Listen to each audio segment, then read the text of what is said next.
महाराज, आपको ये गीता में या शास्त्रों में कुछ भी समझ में आता है कि जो भी लीला करके समझा हाथ हिला रहे छोटे बच्चे होते तो बेचारे ऐसा करके वो हिलाते ये हाथ हिलाते वहाँ पर जी मोबाइल का फोन तो नरक में भी जगह नहीं मिलेगी। पहले से ही वो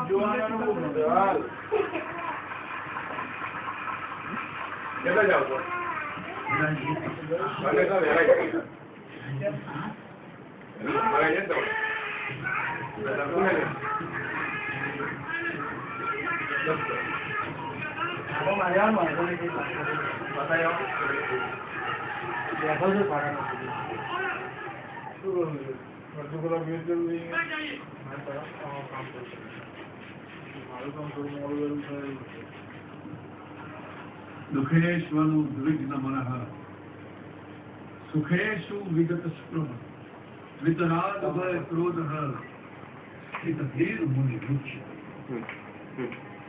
अध्याय 2